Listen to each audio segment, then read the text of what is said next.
প্রথম দেখায় কুয়াশা মনে হলেও আদতে বায়ু দূষণে ঢেকে গেছে চারপাশ। দৃষ্টিসীমানা ঝাপসা হওয়ায় যানবাহনকে চলতে হচ্ছে অত্যন্ত সতর্কতার সঙ্গে। স্থানীয় সময়ে বুধবার ভারতের রাজধানী নয়াদিল্লির বায়ুর মান গিয়ে দাঁড়ায় অত্যন্ত অস্বাস্থ্যকর পর্যায়ে। এতে নানাবিধ সমস্যার সম্মুখীন হন গাড়ি চালকেরা। দুর্ঘটনা এড়াতে একটু পরপর ব্রেক কষতে হয় বলে জানান তারা। এখানেই শেষ নয়, বিভিন্ন ধরনের স্বাস্থ্য সমস্যায় ভোগেন বাসিন্দারা। স্থানীয়দের দাবি, প্রতি বছর শীত আসার সঙ্গে সঙ্গে বাড়তে থাকে দূষণের মাত্রা।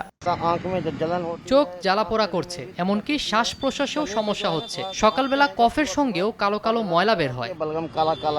প্রতি বছর পাঞ্জাব, হরিয়ানা ও উত্তরপ্রদেশের কৃষকদের প্রতিনিয়ত ফসলের অবশিষ্টাংশ পোড়ানোর কারণে এই দূষণের সৃষ্টি হচ্ছে বলে জানান বিশেষজ্ঞরা। পরিস্থিতি মোকাবিলায় রাস্তায় পানি ছেটানো, নির্মাণ কাজ স্থগিত, ব্যক্তিগত গাড়ি ব্যবহারে নিরুৎসাহিত করার পাশাপাশি নানা উদ্যোগ নিয়েছে দিল্লি কর্তৃপক্ষ। তবুও সুফল পাচ্ছেন না শহরবাসী। মৌসুমী সাথী, সময় সংবাদ।